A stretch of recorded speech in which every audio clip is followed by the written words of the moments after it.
Kari ni yako. Hata wewe si yako. Wewe uko hata na pikipiki. Wewe hata si yako wewe. Acha, wewe uko hata na basikili. Wewe ndio ulikuwa unataka nikupeleke pale. Mimi unipeleke wapi? Sasa mimi ataenda na wewe wapi? Polisi, wewe ndio ulikuwa unataka nikupeleke. Habana ya. Very good. So, who is the who now here? Who is the who? Who is the you? Hey, who is the you? Wewe. Hiyo unamaanisha nini? Yeye ni nani hapa? Muulize na Kiswahili. Jina ingine kama nilifanya vibaya, I'm sorry. And if you want to be my Valentine, I'm here. Mheshimiwa. Wewe si wewe nimeongelesha. Sijaongelesha. Can get you to Kai's good side. Wewe unaona nini kiwa swaraje? Really, you can be that careless even after what you have gone through. I think we need to cool off. This obsession you have with Kekara is going to get you killed. Your daughter is more trouble than you realize. I forbid you from going to that old man's compound. Unaona hii tabia yako ya babako imekufanya mpaka you're not even thinking straight. Please don't try bring a dead man into this conversation. I didn't think you would have the guts to face me after your betrayal. Yeah, but you didn't give me any choice. You were hired to do one thing. Call me one more time and I'll cut ties with you. Things are getting tight. Tell your daughter. Try me, Kekara. What? Motto. From the bliss of new beginnings to the trials of commitment, this is a celebration of resilience, passion, and the power of togetherness.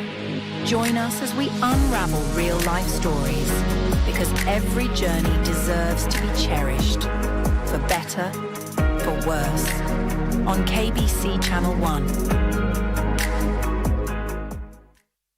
Please can I have that and that? Oh, thank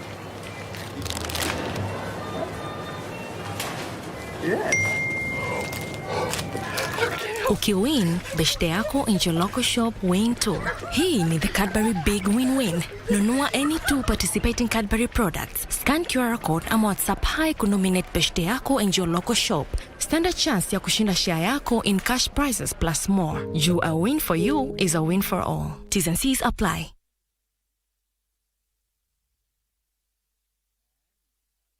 Leo ndo nimeamini kwa kweli unanipenda. Sasa hiyo ndio kusema nini sasa? Relax and be educated. Exactly. Tamu. Valentine.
Good evening and welcome to Prime Edition. The clock continues to tick towards Saturday's election of the next African Union Commission chairperson.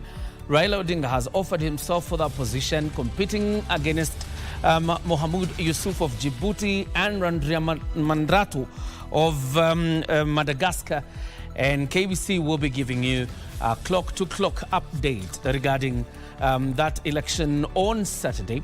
Plus tonight, we'll delve into the affordable housing agenda and we'll be talking about what is affordable housing and what you need to know regarding the project that is billed as one of the flagship projects for the Kenya Kwanza administration. We'll be joined by Sheila Waweru, who is the acting CEO of the Affordable Housing Board. Let's have a look at tonight's highlights.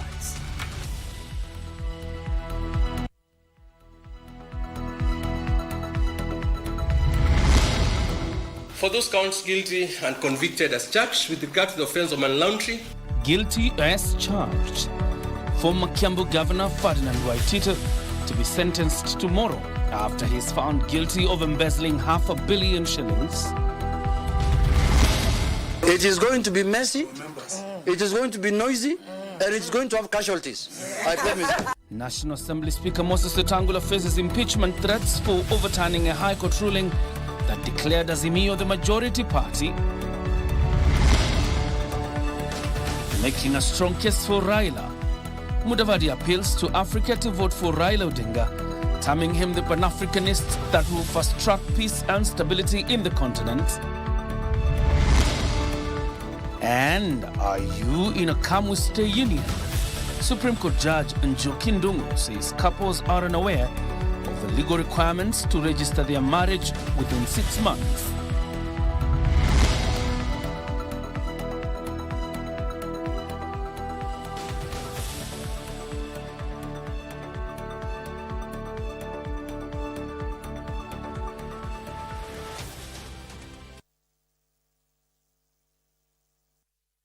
Lucy Maura is our sign language interpreter. My name is John Jacob Curia. You're very much welcome to the broadcast. We start off tonight with some drama in Parliament, where members of Parliament allied to the Azimio coalition are threatening to table a motion to impeach National Assembly Speaker Moses Wetangula. This is after Wetangula declared the Kenya again. Delivering his ruling Wednesday afternoon, Wetangula said the Kenya Kwanza coalition has 165 members against Azimio's 154 members. Wetangula further termed the High Court ruling as a contradiction that has created unprecedented confusion in the proceedings of a House, a ruling he said will be appealed. I have not received order. I still have a little more to go. The Speaker of the National Assembly has now put to rest the debate on who is the majority coalition in the House. Honorable members, yesterday when all of you submitted, I kept quiet and listened. I implore you also to keep quiet and listen. It's a quid pro quo. To that effect, Wetangula declared Kenya Kwanza as the majority coalition and Azimio the minority side based on the registrar's records. The Kenya Kwanza Alliance consists of 165 members, computed by adding the membership of the United Democratic Alliance, the Amani National Congress. The perks of the leader of majority are similar to the perks of the leader of minority. These seats are nothing personal to anybody. Wetangula further termed the ruling by the High Court, which cited Azimio as the majority coalition, a contradiction that created unprecedented confusion in the proceedings of the House, witnessed Tuesday afternoon after the Azimio members occupied the seats of the majority side. A reading of the judgment reveals glaring factual and legal contradictions. I instructed that an appeal be lodged against the judgment forthwith. The Speaker downplaying calls by Azimio members to cede office to Deputy Speaker Gladys Bosch-Sholei, citing that the court ruling was biased. The directive by the Speaker not going down well with the Azimio legislators, who are now calling for his impeachment. It is going to be messy, it is going to be noisy, and it's going to have casualties. I promise. And that's not the end. We are going to take further action. Because of that issue that has been raised here of separation of powers, when the court issues an order, that order or a ruling, that ruling has to be respected. What we have been engaged in, Honorable Speaker, from yesterday up to the drama that you witness now is a drama touching on leadership positions by leaders. So when you obey the law, sometimes you may step on somebody, sometimes you may not, but the law remains the law. And in the law we trust, in our constitution we trust. Minority Leader Junet Mohammed told the House that the MPs who are proposed to the House Business Committee will be withdrawn, a decision the Speaker overruled. And as Azimio, as we had indicated, this is not the end. We have withdrawn our members from the House Business Committee. And with or without the participation of the 4 members of the Azimio coalition, the House Business Committee would sit. Abdiaziz Hashim for Prime Edition. Is properly and duly constituted. A quick look at an important contest that probably will also shape politics in Kenya. The Prime Cabinet Secretary Musalia Mudavadi says peace and stability in Africa will be pegged on the choice of a chairperson of the African Union Commission. On the sidelines of the African Union 46th session of the Executive Council of Foreign Ministers in Addis Ababa, Ethiopia, Mudavadi, who is also the Foreign and Diaspora Affairs Cabinet Secretary, called on African nations to vote for the Kenyan candidate Raila Odinga to fast-track peace and stability in the continent. The Prime Cabinet Secretary, who is also the Cabinet Secretary Foreign and Diaspora Affairs, Musalia Mudavadi, rallying his colleagues to support former Prime Minister Raila Odinga, said that the Kenyan candidate is a Pan-Africanist who has vast knowledge of Africa and its political dynamics and would offer the required leadership to the continent at a time when the continent is struggling with several conflicts. There are very, very urgent issues to be dealt with. The crisis in DRC, the crisis in the Sahel region, the hotspots that we are seeing in other parts of the continent require urgent attention. And therefore, it is absolutely essential that the outcome of this summit produces the renewed leadership, the new leadership for the African Union Commission. Mudavadi further warned against possible delay of the AUC chair polls. We have urgent matters, critical matters as a continent, and therefore firm leadership is needed. And this is why Kenya has presented the candidature of Raila Amolo Odinga. We need a strong voice in this moment of crisis. The rules of the elections dictate that there be several votes before the AUC chair is picked, and failure of the final candidate to garner 2/3 votes could force the summit to postpone the vote to July this year. The government has in the meantime dismissed allegations of ferrying people to Addis Ababa in anticipation of Raila's victory. The level of anxiety and patriotism is very high.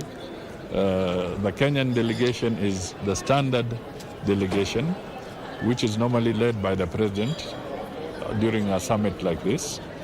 But there are so many Kenyans who, out of their own pocket and their own commitment, have come into Addis Ababa to show in solidarity with our candidate, Raila Odinga. On Saturday, Raila will contest against Djibouti's Mohamed Ali Yusuf and Richard Randiamandrato of Madagascar. Former Kiambu Governor Ferdinand Waitito and 3 co-accused will be sentenced on Thursday, February 13th this year for an embezzling of 500 million shillings from the Kiambu County government while he served as the governor. They were found guilty of defrauding the county through a road tender in 2018. The court cited the case as a classic example of conflict of interest, downplaying the theory of political witch hunt as displayed by Waitito's defense team. Wednesday at the Anti-Corruption Court, and it was a day of reckoning for former Kiambu County boss and co-accused over 500 million shillings road tender fraud case. Because of these aggravating factors,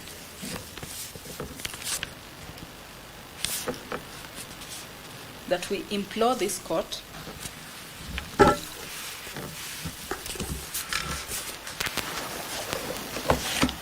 to impose a harsh sentence against the accused persons. Chief Magistrate Thomas Nzioki ruled that Waititu had a case to answer, delivering the final decision on the aggraved case that has been running for years now. Count 3, first accused person and Sector 2, Estate Developers Limited, guilty. Count 4, first accused person and second accused person and Benvenue Delta Hotel, guilty. Count 5, third accused persons, guilty. Count 7, Charles Chegembudia, guilty. The court noted that testimonies of 32 prosecution witnesses and documentary evidence linked Waititu directly in the award of the irregular tender. It is no longer in dispute that testimony limited received the sum of Kenya shilling 274, 055 and 40 cents after the fraudulent tender process and award. The trial magistrate said the prosecution proved beyond any reasonable doubt that Waititu failed to adhere to the values of national governance and to safeguard public funds. Forging a recommendation letter purported written by China Wuji Company.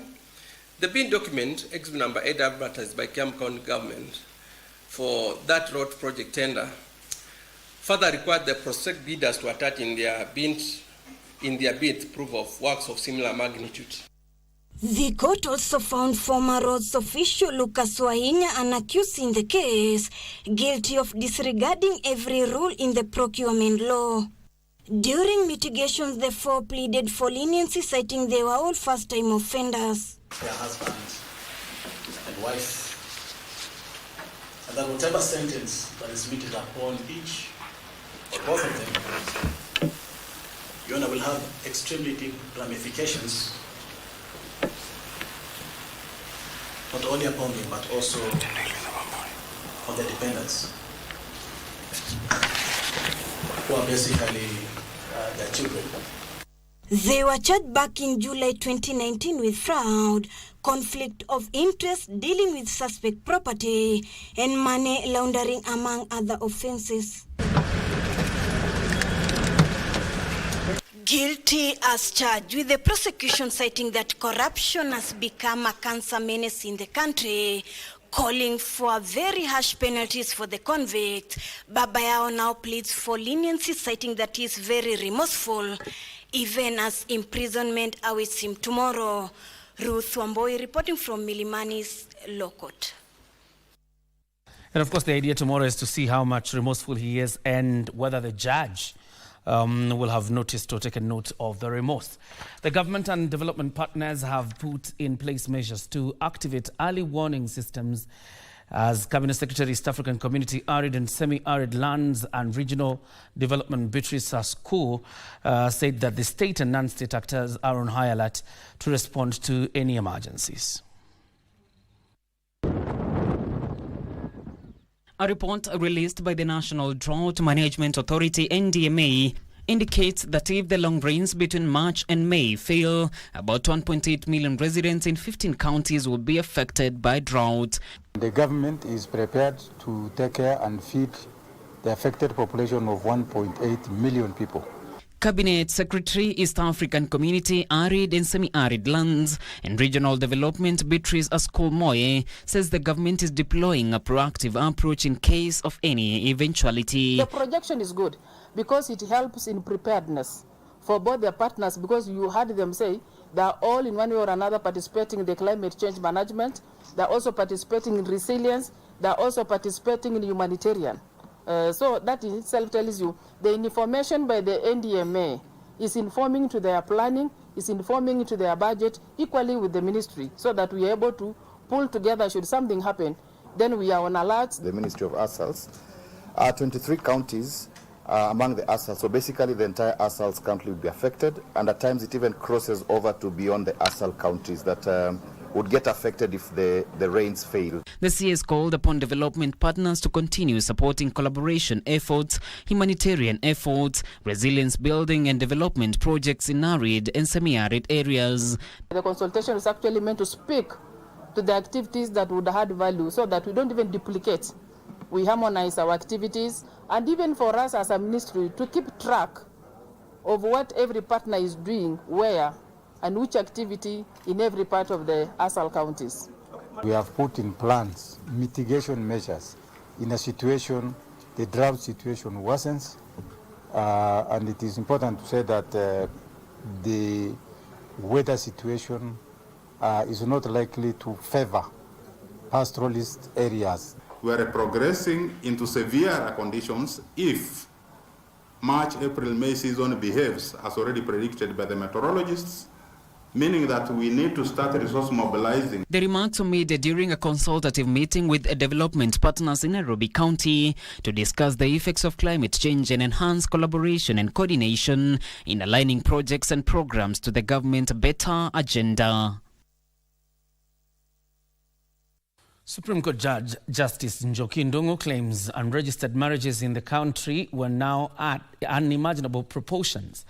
In her keynote address at Jomo Kenyatta University of Agriculture and Technology, the Supreme Court judge said many couples are unaware of the legal requirements to register their unions within 6 months.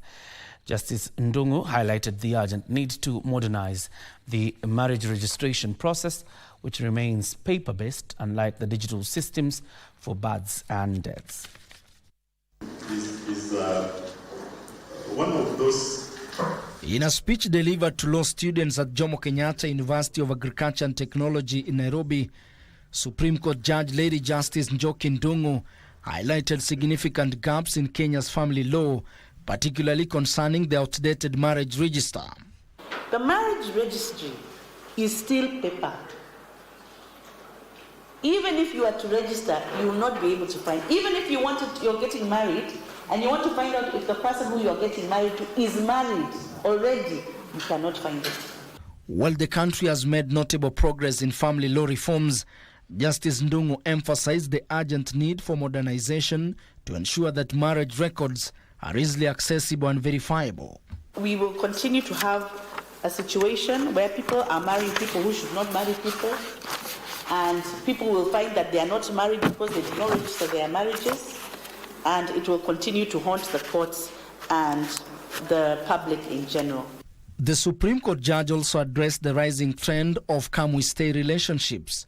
The Apex Court judge said while the law once recognized such unions through the presumption of marriage, many modern cohabiting couples lack the legal rights and obligations of formerly married couples. Justice Ndung'u warned that even those who choose not to marry but live together could find themselves legally presumed married under certain conditions with potentially unexpected consequences.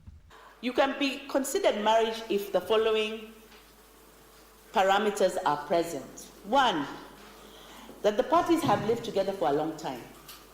2, the parties must have a legal right or capacity to marry. So if you're married to somebody else, you cannot get married to another person. 3, the persons must intend to marry. So both of you must have intended to marry. 4, they must be consent by both parties. 5, the parties must have held themselves to the outside world as being a married couple. She stressed the importance of couples understanding their rights and responsibilities, urging for more civic education to raise awareness about marriage registration laws. Couples understand what are their rights and obligations under the law, other than being in love, it is romantic, you are my life partner. That does not matter in a court of law.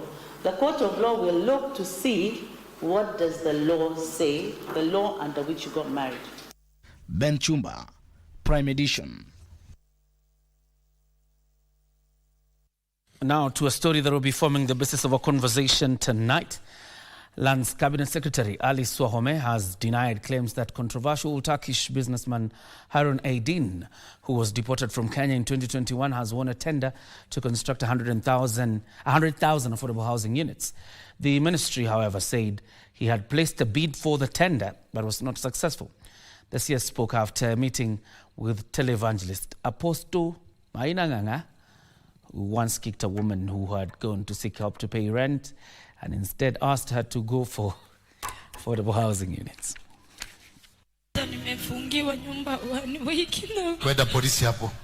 Days after a video clip went viral showing Apostle Nganga of Neno Evangelism Church kicking out a woman seeking help to pay her rent and instead asked her to go for affordable housing. Sikuna nyumba imeitwa Flybo. Siwende ukai hizo za affordable. The controversial televangelist made a courtesy call to Lands Cabinet Secretary Ali Swahome. Ninaweza nikapata nyumba 100, mimi nitalipa, niwalipie mimi watu 100. Yes. Yeah. Naweza. Basi munipe hiyo application size niende nayo. Swahome saying, however controversial, affordable housing enjoyed a moment of fame as philanthropies raised funds amounting to over 300,000 Kenyan shillings that the said lady has used as part of payment to acquire her unit. I gave an open invitation. I offered to look for Apostle Nganga because he is the key driver of last week's success of Milka Mora's ownership of an affordable housing unit. The C is also using the platform to refute claims that Turkish businessman Harun Aydin has been awarded a tender to construct 100,000 housing units. Because our tendering procurement process is public, guided by the law, we are of course expected to do due diligence. The case you have referred to, I am not aware where you got the information from. I will seek to find out. The Turkish businessman was arrested in August 2021 in Nairobi and deported following allegations of engaging in clandestine activities. We do fact-finding, due diligence, so that you also don't get people doing money laundering around, money that is not clear. We have very tight regulation on financial reporting. So far, 140,000 housing units are under construction, with 4,888 near completion. Giverson Minor, Prime Edition.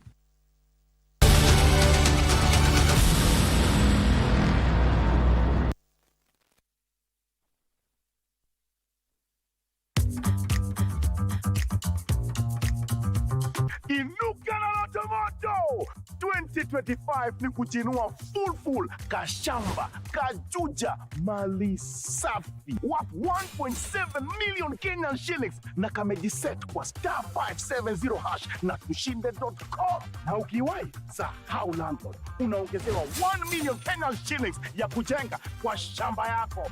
Sema kuinuka na bado kuna nini hiyo side nyingine? Hapa ndio mwisho. Weekly draw ya chapa bado iko na zawadi pia ni za kukuinua. Iko Probox new model moja ya kipekee tayari kukuserve kwa biashara yako ya 2025. Iko Master Demio, kitu safi and sleek, ready kukuserve kwa mahitaji yako ya hapa na pale. Cheza mara kadhaa na uweze kujipatia entry tickets kibao na uboost chance yako ya kujishindia kwenye draw zetu. Na kama kawaida tutakubishia mahali popote uliko tukufikishie ushindi wako. Kila kona imejazwa kwa *570 hash option 2, 3 na 4 na tushinde.com na kwako ni kuinuka na Lotomoto.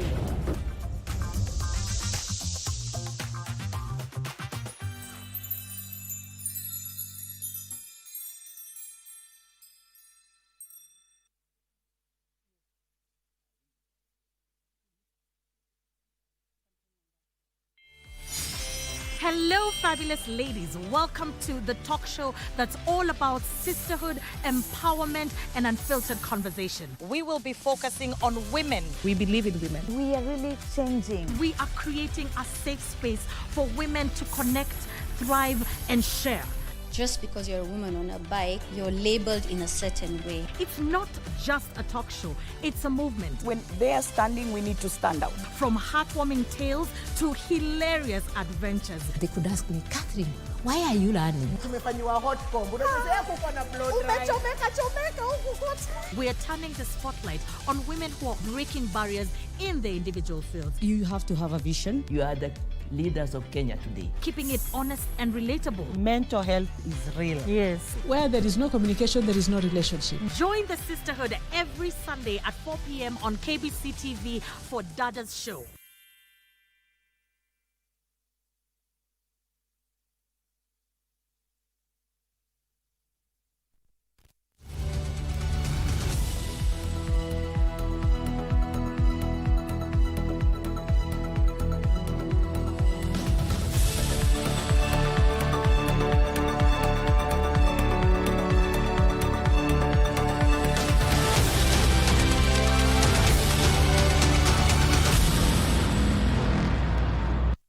Welcome back. You're watching the Prime Edition. Sheila Waweru is the acting CEO of the Affordable Housing Board and joins us tonight to discuss that program billed as a flagship project for the Kenya Kwanza administration. Sheila, thank you very much for joining us. Thank you, John, for having me. Very fine. How are you? I'm well. Okay. Karibu sana. Asante. I want us to begin with, when I mentioned to somebody today that I was going to host the CEO Affordable Housing Board, They asked me, that exists? So the question is, Wow.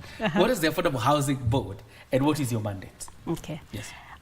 So the Affordable Housing Board is a state corporation under the Ministry of Lands, specifically the State Department for Housing and Urban Development, which came to be in March of last year, established under the Affordable Housing Act of 2024. And this board is mandated with overseeing the development and maintenance of affordable housing, institutional housing, and associated social and physical infra.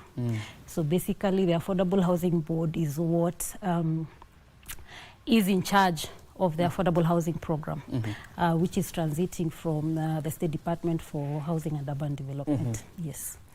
Tell us, when you talk about affordable housing, because I mean that's been largely the question, that Kenyans have really misunderstood the concept of affordable housing. When you talk about affordable housing and a unit that is affordable, what do we say? What do we mean?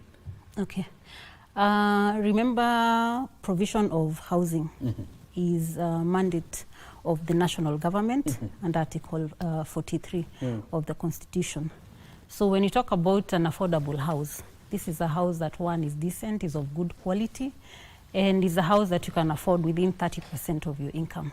So that is what we are looking forward to and what we're implementing to achieve, so that every single Kenyan is able to access one decent house in the country, good living conditions, and one that they can be able to afford within 30% of their income.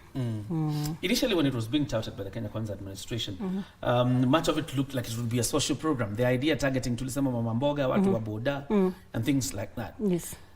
But with the deductions happening in pay slips, who is eligible for the affordable housing project? Initially, that was the direction, John.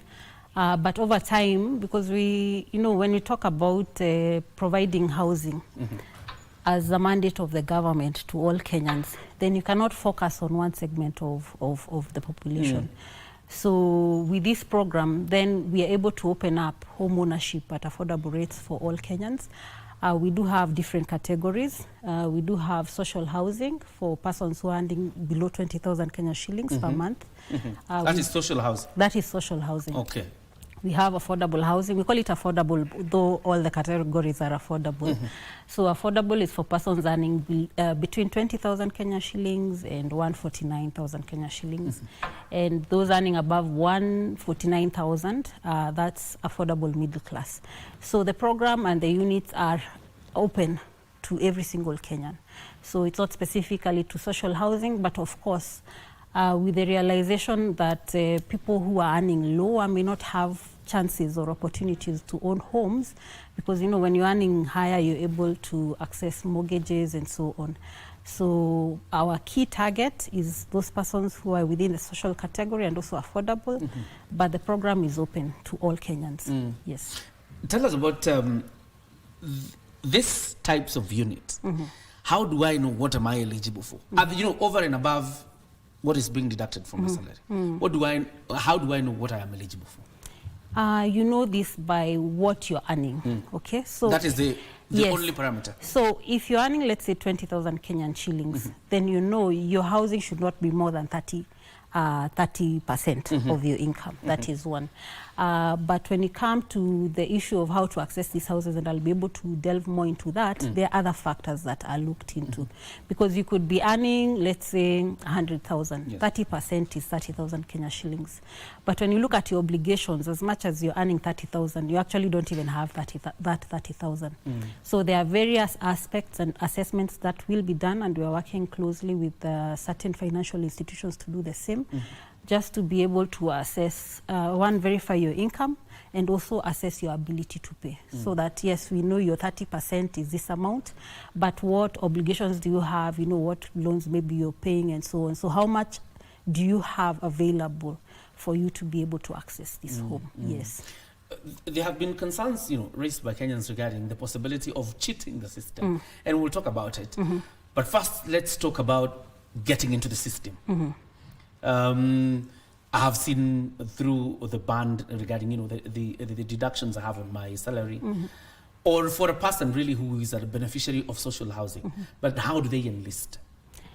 So for you to be able to access a house, you need to go to our portal. It's called the Boma Yangu portal. And the Boma Yangu portal is where all the action happens. So from you registering, so maybe I'd take us through the process. So you get to Boma Yangu, you log in through www.bomayangu.go.ke, or you use USSD code *832#. Boma Yangu is housed on eCitizen, where all government services are housed. So when you access Boma Yangu, you activate your account with only 200 Kenya shillings.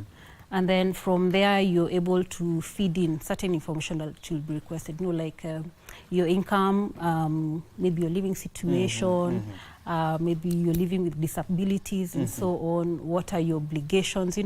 Information that will enable us to assess you, working closely with the financial institutions that we've talked about, that we are integrating onto this system. Then once you've been assessed, then it's easy for you to know, yes, my income is 100,000, but out of the 100,000, I can get a house probably of 2 million. And these same institutions that pre-qualify you or assess verify your income and assess your ability to pay for this house, then they're able to tell you, we can be able also to advance you an affordable home loan. I'll be able to talk about the interest rates for that. So once they do that and then probably I can access a house for 2 million. On the same portal, you're able to see all projects that we are undertaking.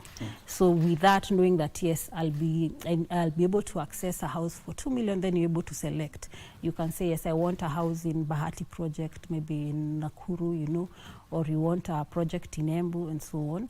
So once you do that, you select your preferred unit, then if my house is 2 million, then I need to raise a 10% deposit, which is 200,000 Kenya shillings.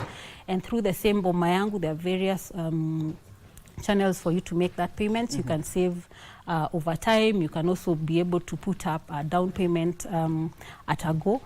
And then with that, then you're able to, on the same platform, to apply for a home. There is an application form that is online. You provide the information that is required. And then through the same system, we have a very fair and transparent process, fully automated, whereby the system is able to determine who then gets a house. Because the instances where there is oversubscription for certain units, so you need to know then who do I give? Is it John? Is it Sheila? If they've all applied for the same typology of a house. So through that system, then it's able to give us results and tell us these are the people who are successful for this lot of allocation. And then with that decision, then the board is able to communicate to both successful and those who are not successful within 14 days. And then upon us communicating, we also, if you're successful, we do give you an offer letter with the various terms, because you'll have indicated either are you paying for the house on cash basis, are you accessing an affordable home financing from the institution, and if not, if those two options are not available for you, then maybe you'd be coming on board on tenant purchase terms. I'd talked about affordable home financing. So for the social category, home financing is at 3%, and this is within the Affordable Housing Act 2024.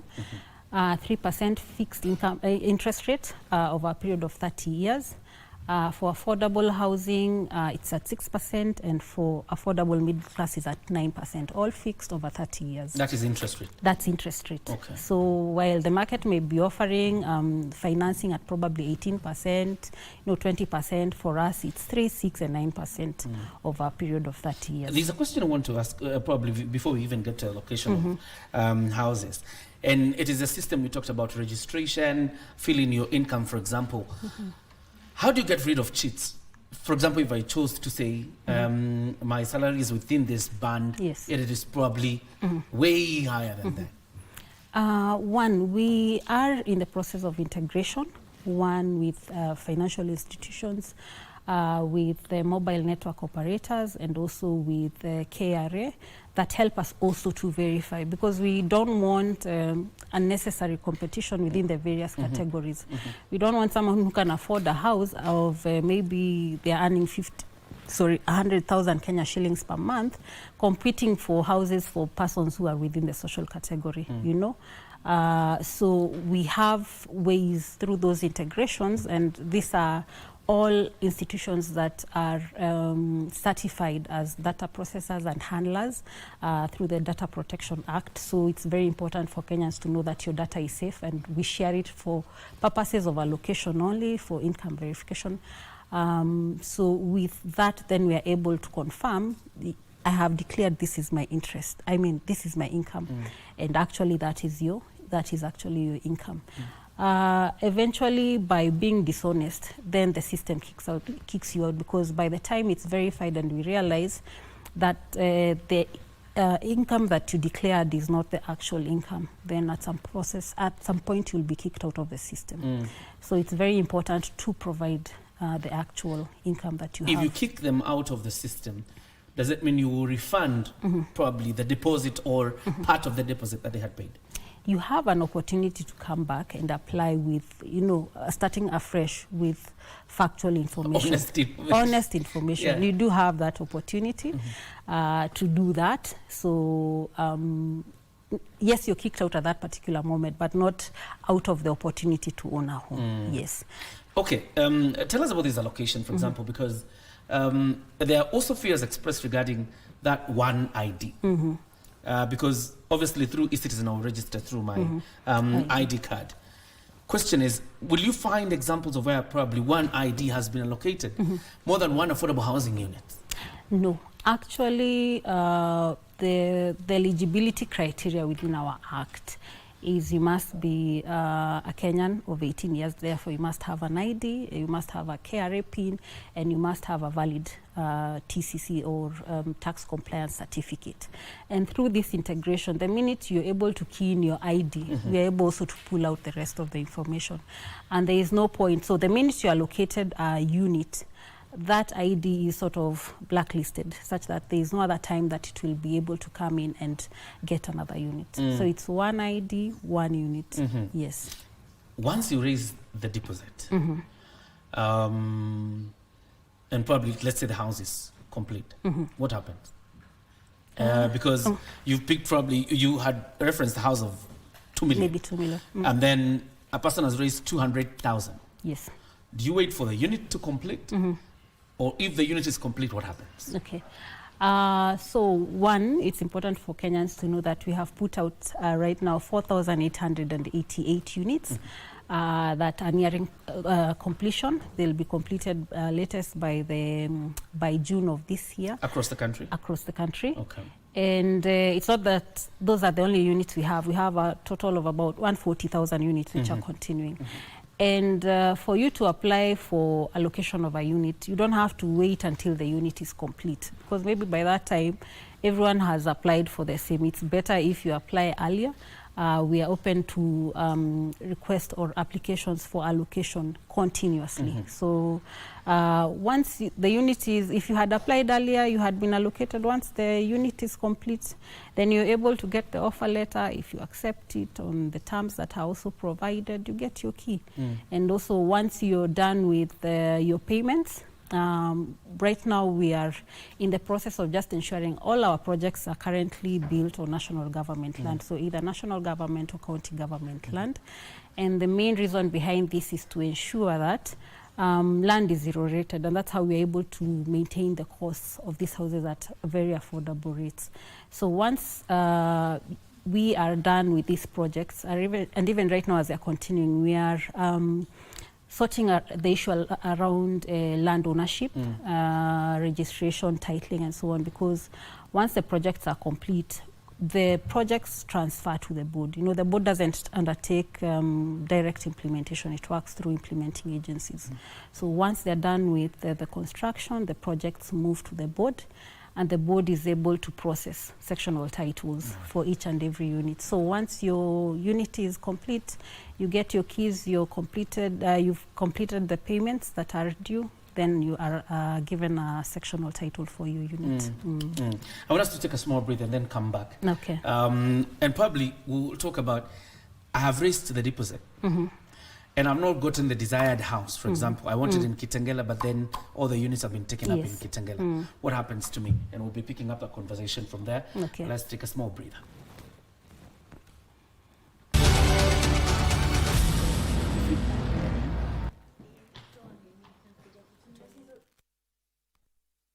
Macadamia iko kwa star 570 hash.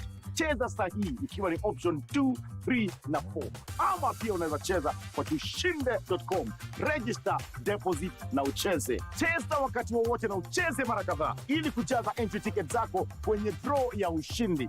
Inuka na Loto Moto.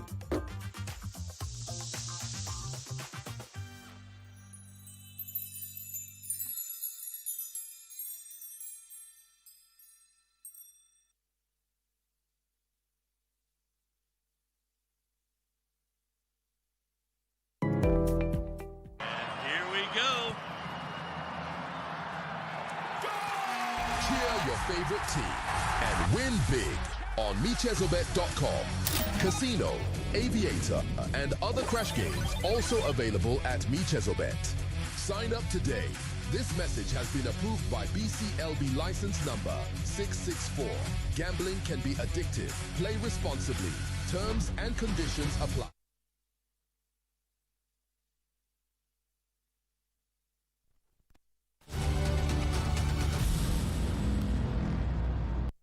Welcome back. You're watching the Prime Edition. I'm still here with Sheila Waweru, the acting CEO, Affordable Housing Board.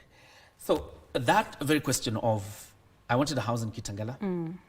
That was my desired place. Yes. I even raised the deposit. But then again, one way or another, I missed out on the allocation in Kitengela. So what happens to me? So if you miss out the allocation in Kitengela, yeah, your preferred place, your money is not lost. Your deposit is not lost. You have the opportunity to go back and select another unit. And actually, preference is given for those on the waiting list. So you have a better chance. Just bearing in mind, yes, you've gone through the pain of the first allocation, which, yes, you are successful in terms of your allocation went through, just that the houses were not available. Supply or the demand superseded what is available. So then you are able to go back through Boma Yangu and select an alternative unit. Alternatively, you can be able to request for a refund, which is given within 90 days. And a third option is that we have affordable rural loans. So if you're not allocated a home and probably you have somewhere a piece of land that you would wish to develop, within the costing or the amount of 4 million, you still can apply to the board for an affordable rural loan to develop your own house. Yes, so all those options are available. They're available. Yes, and So, maybe before we proceed, when you allocated a house, you also have the opportunity to change a unit. In case maybe you took a 3-bedroom and your financial situation has changed and you want to downgrade, you can still apply to the board for maybe a 2-bedroom or for a studio. So we've tried to ensure that we're looking at all scenarios and ensuring that we provide all opportunities for a Kenyan to have a home. Yes. The person who pays this deposit, for example, the 10%, even in social housing, yes, pays the 10%, occupies the house, and for example, you were saying, for example, in Mkuru, 3,900 shillings per month to get to the 640,000 price. Question is, down the line, this person is unable to raise this rent or defaults. Yes. What do you do with that? Okay, you know, default is a different scenario. Yes. So our act has certain provisions that look into issues of default. So if it's after several months, then we might get to eviction. But before then, you can approach the board and change a request for a change of unit to a more suitable unit for your current financial situation. So that is it. Remember, the houses are not free, and for good reason, because we want to be able to raise finances and continue building so that almost every Kenyan over some number of years has an affordable housing loan. I mean, an affordable housing unit. So we do have that provision, and you can also approach the board. You know, even banks, sometimes you go and tell them, my situation has changed. Give me a holiday for 3 months, you know, some grace period. So you can still approach the board and on case-to-case basis, really be able to assess and see how to assist. Or alternatively, you can change for a lower value unit. All right. Yes. I'm sure we've touched base, you know, regarding the affordable housing. Yes. But clearly, it's a thing you need to come back and explain more, really, regarding the frequently asked questions by Kenyans regarding the affordable housing project. You're open to that? Very, very. We actually want to take all the opportunities that come to us to be able to share more information regarding the program. We have realized, of course, there is some information gap around the country with Kenyans. So I would like to request, even you might be out there, you might be having a church, you might be an association that has quite a number of many members. You might be a bank with so many members of staff, and you would want us to be able to share more information. We are open to that. You can reach us on through support@bomayangu.go.ke, or you can be able to call us through our numbers 0700 832 832 or on 0739 832 832, and you can be able to organize for that. Yes. Thank you very much, Sheila, Thank for joining you. us tonight. And of course, we hope to have you then. Thank you for having me, Thank you very John. much. Asante. Sheila Waweru is the acting CEO of Affordable Housing, joining us tonight for this conversation. Remember, the Affordable Housing is a flagship project for the Kenya Kwanza administration. Yes. And we'll take a breather, of course, when we come back with more news lined up for you. Don't go too far.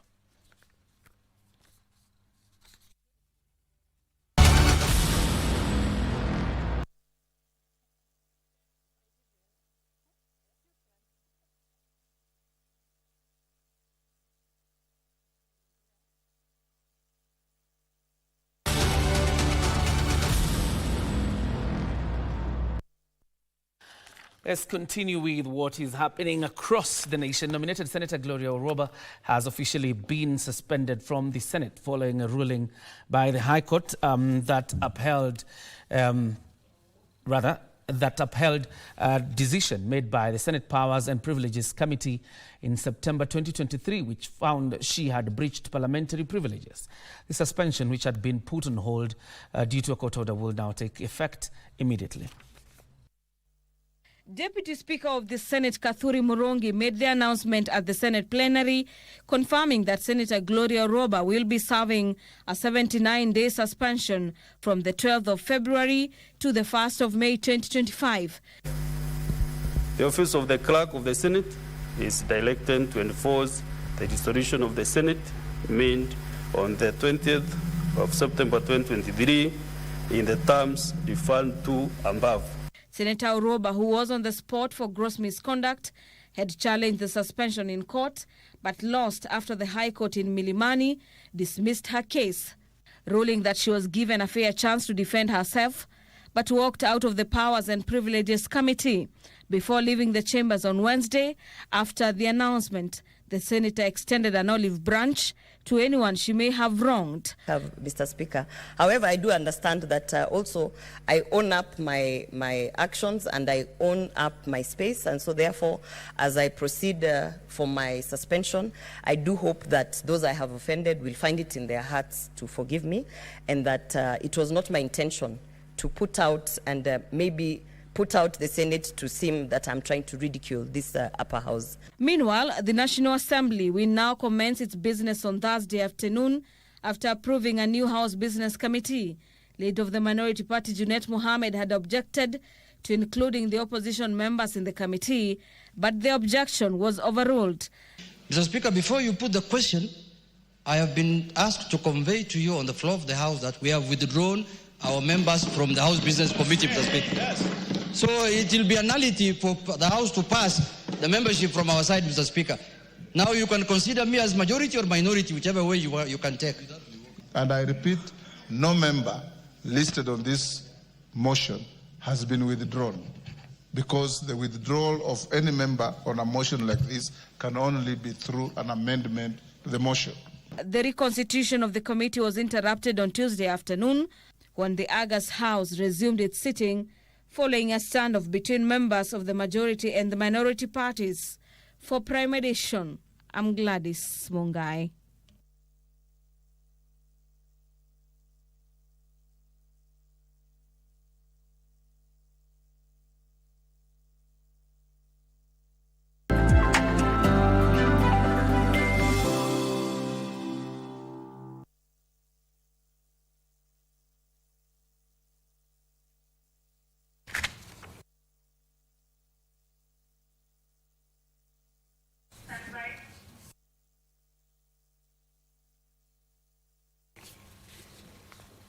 Thank you for staying with Prime Edition. We take a look at the day's business news, and we start off with the Kenya Revenue Authority dismissing 19 staff members between October and December last year for engaging in corruption. Among the reasons for dismissal including fraud, impersonation, and other ethical breaches. The Kenya Revenue Authority received 246 corruption reports in the last 3 months of last year through iWhistle, involving tax totaling about 4.39 billion shillings. iWhistle is a web-based platform that enables the public to report corruption and tax evasion anonymously. Of those reported, 19 were dismissed for engaging in, among others, lack of integrity, fraud, negligence of duty, absenteeism, conflict of interest, impersonation, and other ethical breaches. To further strengthen its anti-corruption efforts, Carrier implemented lifestyle audits, which were in identifying illicit wealth among staff. During the period under review, 6 lifestyle audits were conducted, and 117 staff members underwent the vetting process. Other key anti-corruption measures include profiling tax evaders and adopting a whole-of-government approach, promoting collaboration among public institutions to enhance compliance and curb tax evasion.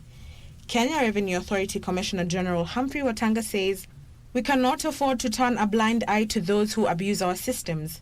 Our collaboration with EACC is not just strategic, it is a moral imperative.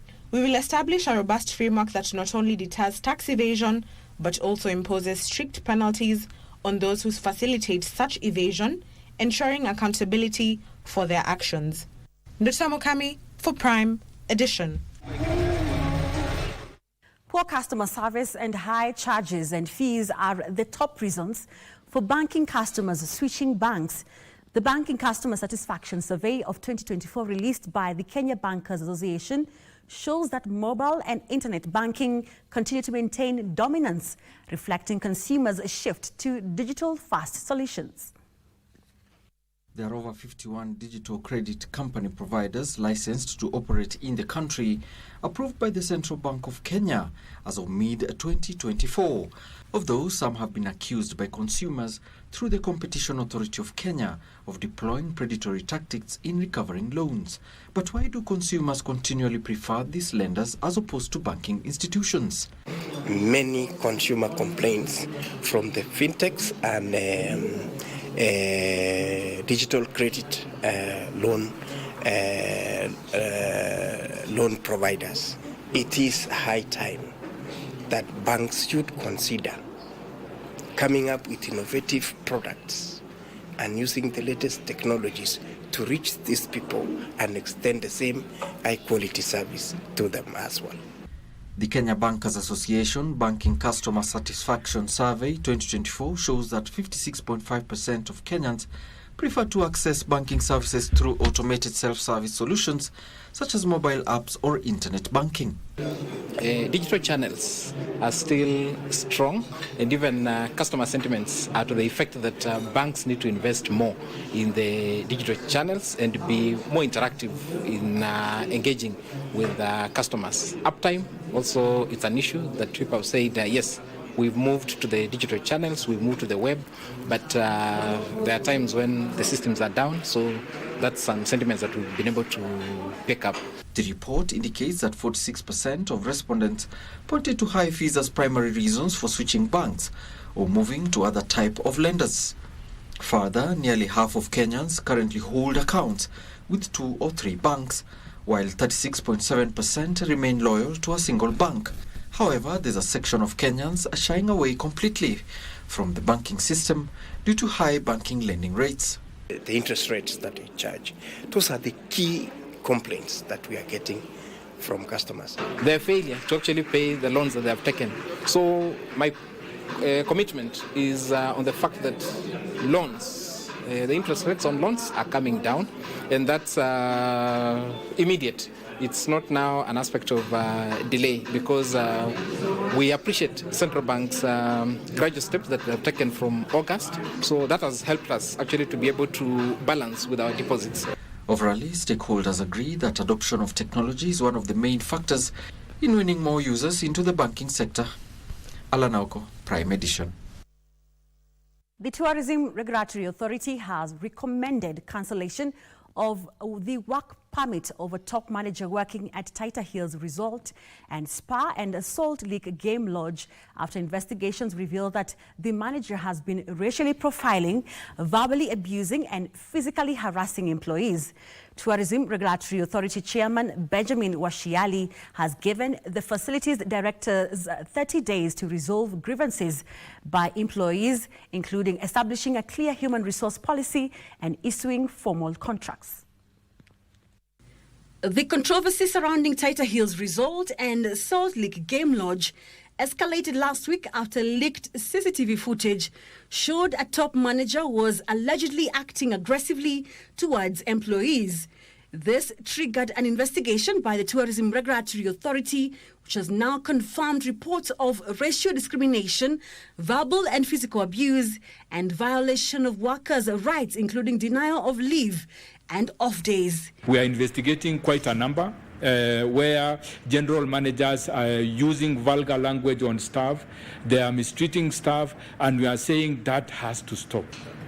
Any investor in the sector, please ensure that all your employees, especially those having work permits, make sure that they treat their staff well, because this is an habit that we have been experiencing in the sector, and we will not hesitate in taking action.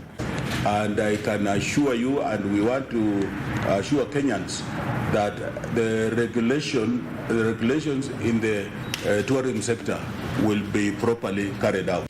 In its findings, the regulator noted that the manager's conduct has tarnished Kenya's reputation.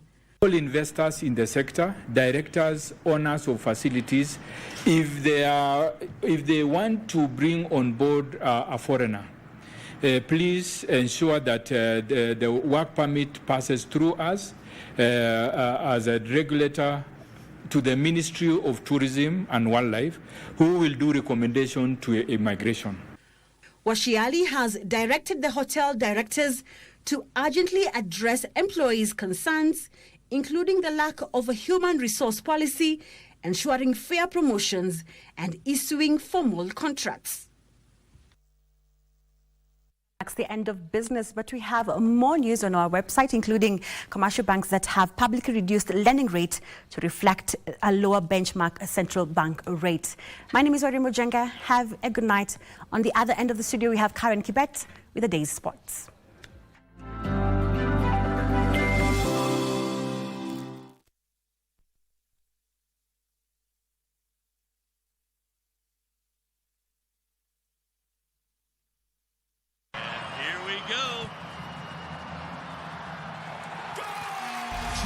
Favorite team and win big on MeChezobet.com.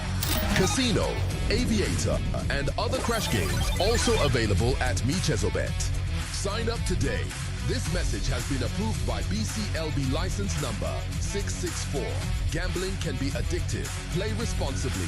Terms and conditions apply. Are you relieved? Your parents don't look like they're gonna divorce. They're still in love. It's all thanks to you. You're awesome. With your help, I made this design. Isn't it quite unique? Shengyang, why don't you think about it? No. Don't agree. Okay, no problem. His life? How old are you guys? You're talking about his life? Sis, I'm begging you, please help me.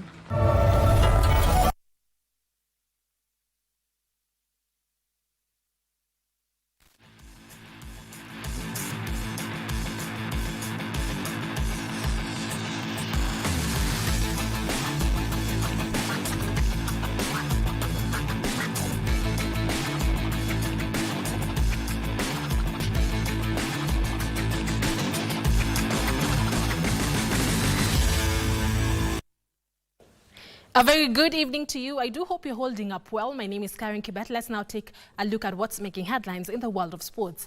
Now, the Kenya Under-20 men's soccer team, the Rising Stars, will know their opponents in the CAF Under-20 Africa Cup of Nations tomorrow when the final draw takes place in Cairo, Egypt. 5 separate pots will be used, with Kenya in the second pot, with Ghana, DRC Congo, Morocco, Sierra Leone, South Africa and Tanzania.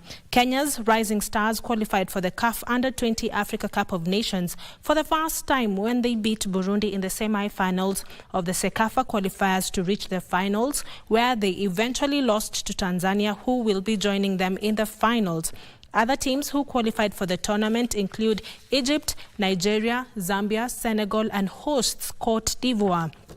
The teams will be divided into 3 groups, with the hosts pre-assigned the first position in Group A, which will have 5 teams, while Nigeria, who finished 3rd in 2023, will be positioned first in Group B, which will have 4 teams. Holders Senegal will be seeded first in Group C, which will also have 4 teams. The CAF Under-20 Africa Cup of Nations will be held in Cote d'Ivoire from the 26th of April to the 18th of May this year. The top 2 teams in each group will advance to the quarterfinals, along with 2 best third-placed teams. The top 4 nations at the end of the tournament will qualify for the 2025 FIFA Under-20 World Cup, scheduled to kick off from September this year in Chile.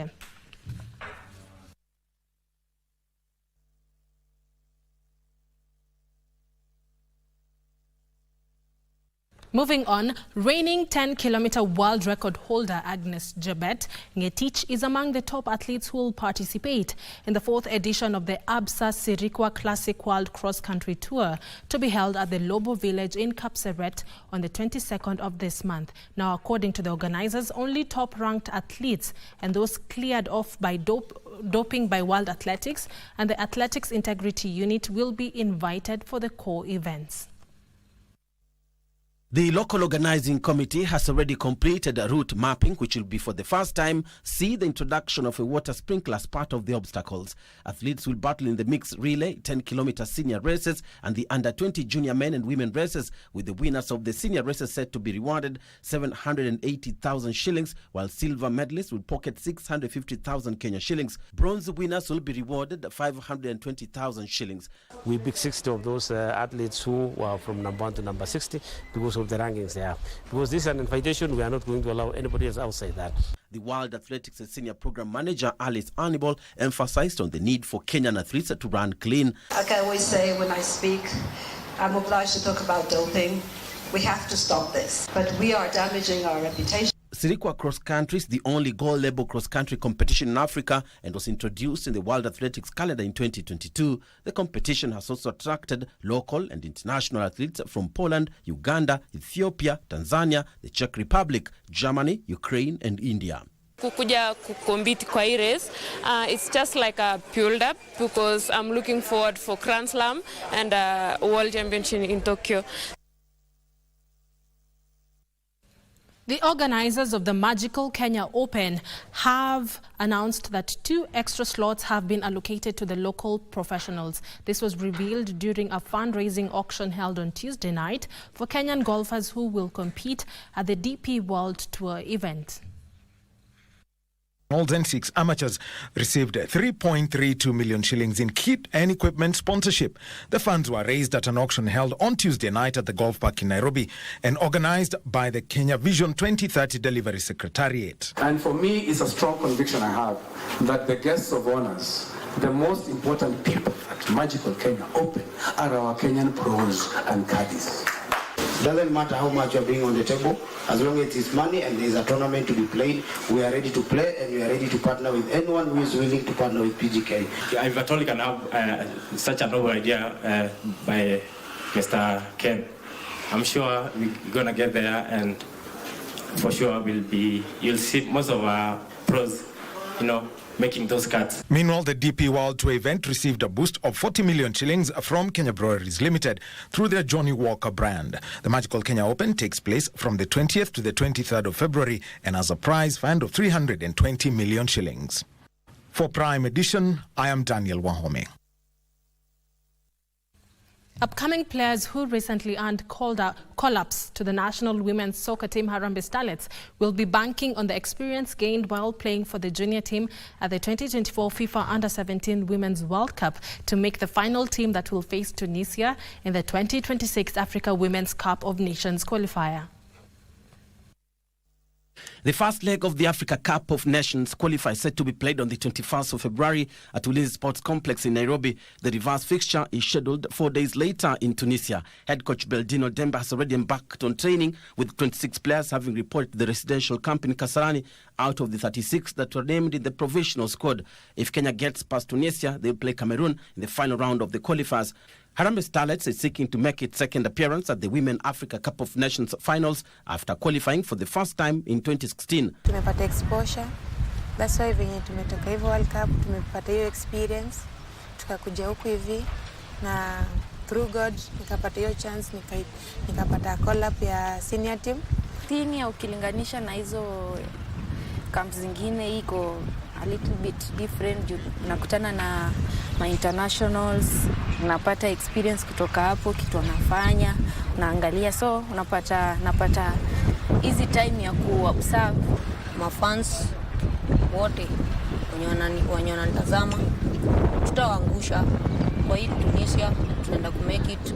Meanwhile, the 2024-2025 Football Kenya Federation Premier League is set to conclude on the 31st of May this year, so as to allow adequate preparations for the 2024 African Nations Championship that will be co-hosted by Kenya, Uganda and Tanzania from the 2nd to 30th of August this year. This was disclosed by the FKF President Hussein Mohamed when he met representatives of the Premier League clubs at Kandanda House. We just give the confidence to the rest of the country that we have very big plans for the Kenya Premier League, and today was the first step in making sure that we are aligned in terms of our vision, and what is expected of the federation will be done. After 20 rounds, Kenya Police leads the FKF Premier League standings, while Tusker FC and Gor Mahia are placed second and third respectively. Bernard Okumu, Prime Edition. Thank you very much, Okumu, for that report. And Okumu's report brings us to the end of the sports news tonight. I'll see you tomorrow with more sports news right here on KBC Channel 1. My name is Karen Kibet. Have yourself a peaceful night. But the broadcast is not yet over. I hand you back to my colleague, John Jacob Kiaria. Kiaria. Thank you, Marakwet Express, for the sports. And of course, there's nothing more to say. Thank you very much for joining us tonight. God bless you. See you around.